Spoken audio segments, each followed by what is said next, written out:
We are looking at how to say the name of this wine appellation located in the center of the Loire Valley of France that is particularly famous for making red wines out of Cabernet Franc grape variety, together with the other red wine appellations in the area that are not far away, which are Bourgueil and Chinon, for example. How do you go about pronouncing the name of this appellation named after the town of Saumur?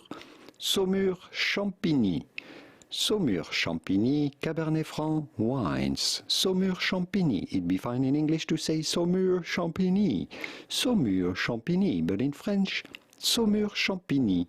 Saumur Champigny. If you want to learn more about the Loire wines, all of them, how to pronounce them, and much more, here are many more videos that you should watch next. I'll leave you to it, and I will see you soon in the wonderful world of wine. Au revoir.